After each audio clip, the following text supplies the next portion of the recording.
Hello बच्चों, let's see the question. So the question says voltage of the cell platinum hydrogen at 180 m HOCl having concentration 1.3 into 10 to the power minus 3 molar Ag plus that is 0.8 molar concentration slash Ag is 0.982 volt. Calculate the Ka for HOCl. Neglect concentration of H plus because of oxidation of H2 gas. और यहाँ पे silver का जो reduction reaction वो given है और standard reduction potential है 0.8 volt. सो इस क्वेश्चन में हमको एक सेल गिवन है, सेल का पोटेंशियल गिवन है, हमको हाइड्रोजन इलेक्ट्रोड में जो हमने एसिड यूज किया है उसका डिसोसिएशन कांस्टेंट निकालना है. तो चलिए सबसे पहले देखते हैं इस क्वेश्चन का की कॉन्सेप्ट क्या है. सो इस क्वेश्चन का की कॉन्सेप्ट है इलेक्ट्रोड पोटेंशियल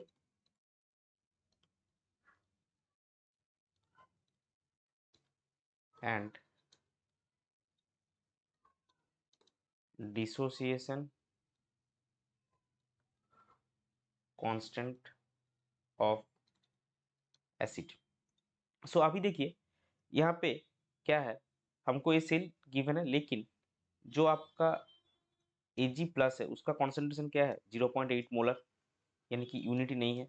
ये रिएक्शन भी हमको गिवन है. तो इसके केस में हमको क्या करना होगा, स्टैंडर्ड इलेक्ट्रोड हम यूज नहीं कर सकते, हमको इलेक्ट्रोड पोटेंशियल निकालना होगा using the formula E not Ag plus slash Ag plus 0.059 log of concentration of Ag plus. तो Ag प्लस सिल्वर इलेक्ट्रोड जो है उसका स्टैंडर्ड पोटेंशियल क्या गिवन है 0.8 वोल्ट प्लस यहाँ पे आएगा 0.059 इंटू लॉग ऑफ कॉन्सेंट्रेशन क्या आएगा 0.8.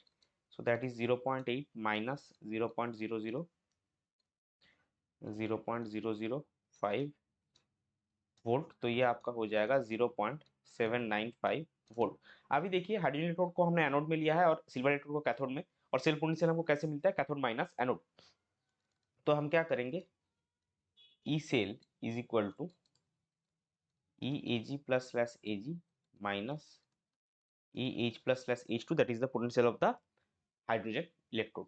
तो ई सेल हमको क्या गिवन है 0.982 वोल्ट और सिल्वर इलेक्ट्रोड का हमने अभी भी निकाला 0.795 volt minus EH plus slash H2. तो हाइड्रोजन इलेक्ट्रोड का पोटेंशियल क्या आएगा EH plus slash H2 is equal to आपका आएगा 0.795 माइनस 0.982 volt that is minus 0.187 volt.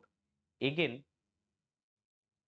ये जो हाइड्रोजन इलेक्ट्रोड हमने लिया है, अब देखिए हाइड्रोजन का प्रेशर 180 m है, तो कॉन्सेंट्रेशन ऑफ H प्लस के हिसाब से हाइड्रोजन इलेक्ट्रोड का पोटेंशियल का जो फॉर्मूला है that is EH plus slash H2 is equal to आपका आता है 0.059 log of concentration of H plus. So और हम इसका वैल्यू क्या निकला अभी 0.187 is equal to 0.059 log of concentration of H plus.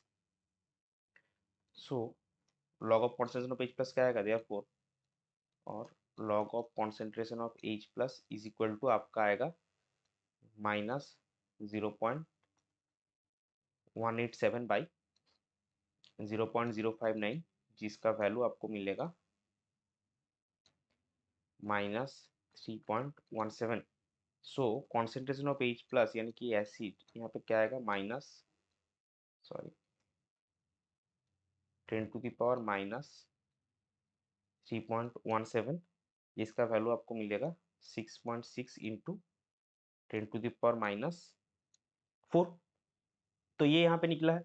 अभी देखिए ये जो वैल्यू है ये एसिड के केस में है, तो अगेन हम क्या लिख सकते हैं, again concentration of H plus is equal to alpha into C, जहाँ सी आपको क्या गिवन है, सी आपको देखिए initial concentration given that is 1.3 10 to the power minus 3 molar.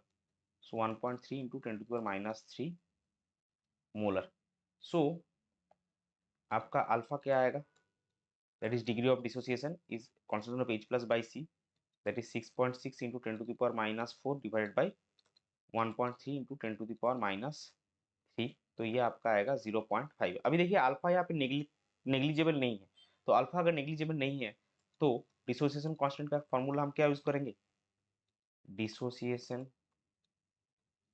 Constant of acid के ए, यहाँ पे हमको पूरा फॉर्मूला यूज करना होगा, that is alpha square C by 1 minus alpha. तो अल्फा स्क्वायर सी यानी कि 0.5 स्क्वायर सी आपका 1.3 इंटू 10⁻³ है, divide by 1 minus alpha, that is 1 minus 0.5। तो यहाँ पे क्या आएगा आपका 0.5 into 0.5 into 1.3 into 10⁻³ divided by 0.5। तो एक 0.5 कैंसिल आउट हो जाएगा, इसका वैल्यू आपको मिलेगा 6.5 इंटू 10⁻⁴। ये हो जाएगा आपका करेक्ट फाइनल आंसर। सो यहाँ पे देखिए क्या पूछा है, वो कैलकुलेट द के A for HOCN। So final form में हम लिखेंगे दैट के for HOCN will be 6.5 into 10⁻⁴ molar. ये हो जाएगा आपका correct final answer. I hope you understood it well. Best of luck. Thank you.